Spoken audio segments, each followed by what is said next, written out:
Sir lease hold premises का मतलब किस क्या? Lease hold premises. Lease hold premises, okay. Lease hold premises मतलब क्या, मैं आपको समझा दूं, सुनते रहो सब लोग। लीज होल्ड प्रीमाइसेस, सबसे पहले इजी भाषा में कंप्लीट करूं तो ये हमारे लिए एक एसेट होता है, इसलिए ये हमेशा डेबिट होता है। सिंपल भाषा में पहले कंप्लीट करूं तो ये हमारा एसेट होता है, इसलिए हम लोग इसको डेबिट करते हैं। और अगर इसको मैं डिटेल में समझाऊं, डिटेल में इसकी मीनिंग ये होती है लीज होल्ड प्रीमाइसेस की, कि हम लोग कोई एक जमीन या कोई एक फैक्ट्री, लैंड एंड बिल्डिंग बहुत साल के लिए एक साथ उसका रेंट पे कर देते हैं।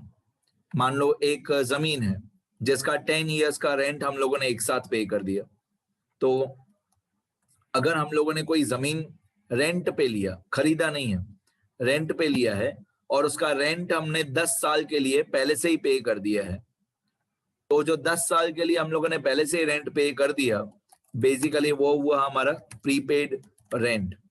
और प्रीपेड रेंट भी हमारा एसेट होता है और वो भी डेबिट ही होता है। तो basically leasehold premises, premises मतलब बिल्डिंग, प्रीमाइसेस मतलब बिल्डिंग, ये भी मैं लिख देता हूं, premises is equal to building.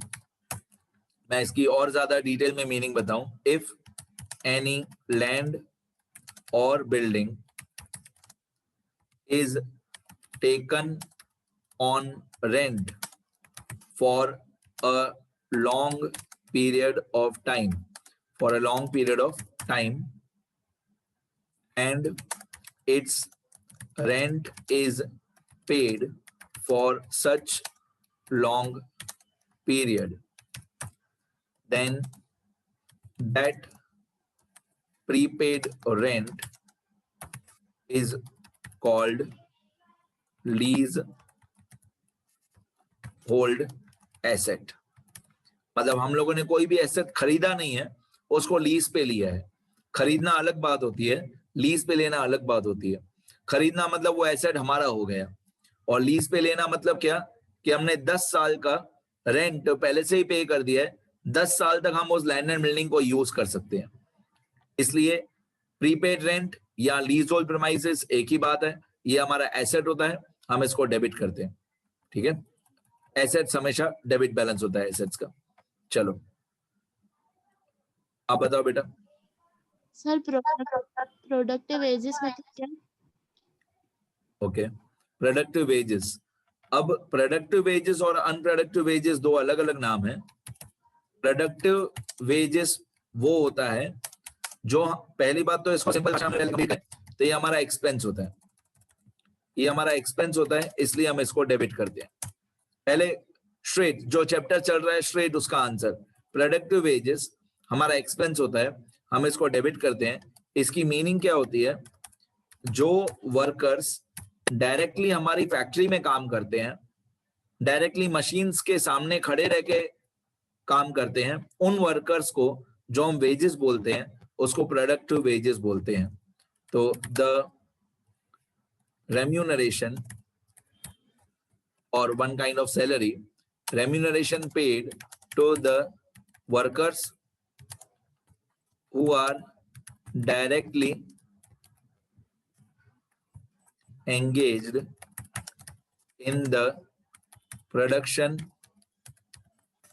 of goods is called productive wages। मतलब जो वर्कर्स डायरेक्टली मशीन के सामने खड़े रह के हमारे लिए प्रोडक्शन करते हैं, हमारे गुड्स बनाते हैं, उन वर्कर्स को जो हम पैसा पे करते हैं उसको प्रोडक्टिव वेजेस बोलते हैं। ठीक है, ये हमारा एक्सपेंस होता है, ये हम डेबिट करते हैं। नेक्स्ट आप बताओ बेटा विशाखा।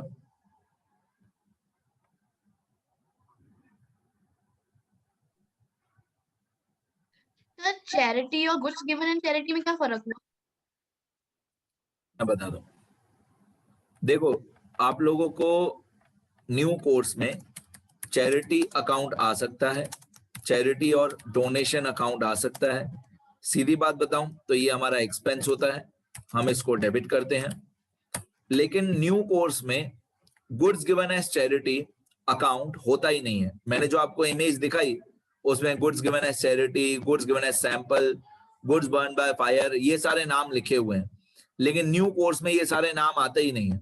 हम लोगों ने जर्नल एंट्री सीखा, हम लोगों ने जर्नल एंट्री चैप्टर सीखा। तो जर्नल एंट्री चैप्टर में मैं आपको एक ट्रांजैक्शन बताऊं, जर्नल एंट्री चैप्टर में मैं एक ट्रांजैक्शन बता रहा हूं आपको।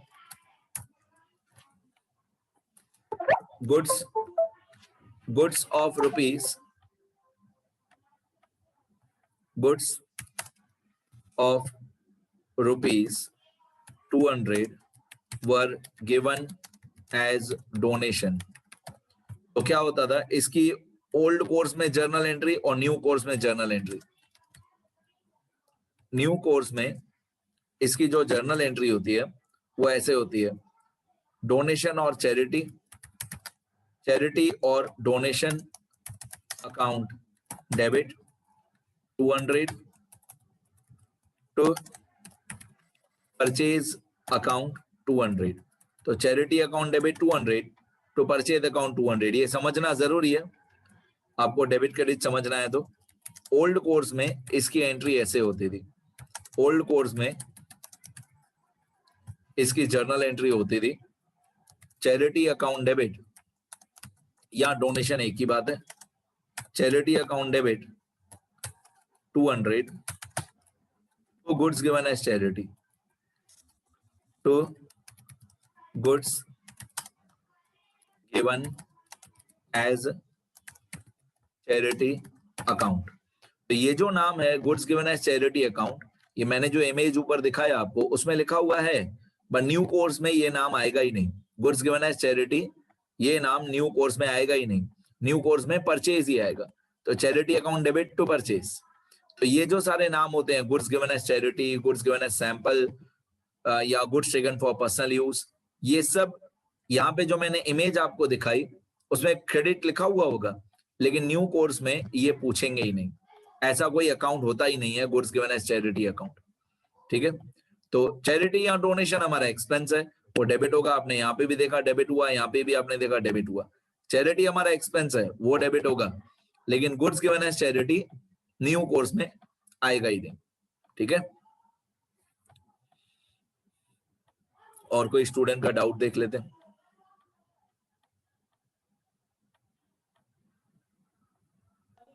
सर जनरल रिजर्व मतलब?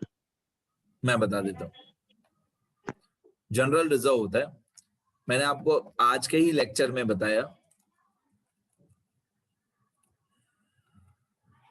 मैंने आज के ही लेक्चर में आपको बताया कि कोई भी रिजर्व या कोई भी फंड, कोई भी रिजर्व या कोई भी फंड या प्रोविजन क्रेडिट बैलेंस होता है।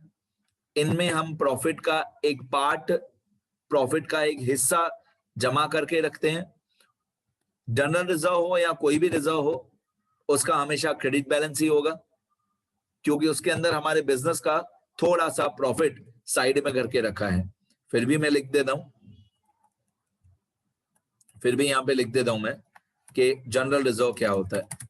जनरल रिजर्व, पहली बात तो इसका क्रेडिट बैलेंस होता है, क्रेडिटेड इन ट्रायल बैलेंस, मतलब इसका क्रेडिट बैलेंस होता है।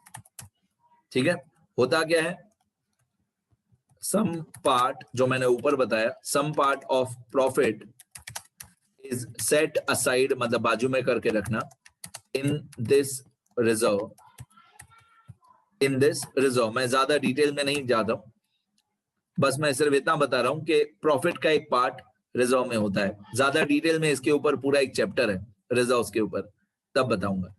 तो जनरल रिजर्व हो या कोई भी रिजर्व हो, उसका हमेशा क्रेडिट बैलेंस होता है। ठीक है, एक बार मैं ये लास्ट टॉपिक स्क्रॉल करके दिखा देता हूं, जैसे आप लोग लिख सको। यहां से लेकर लिख लेना सब लोग।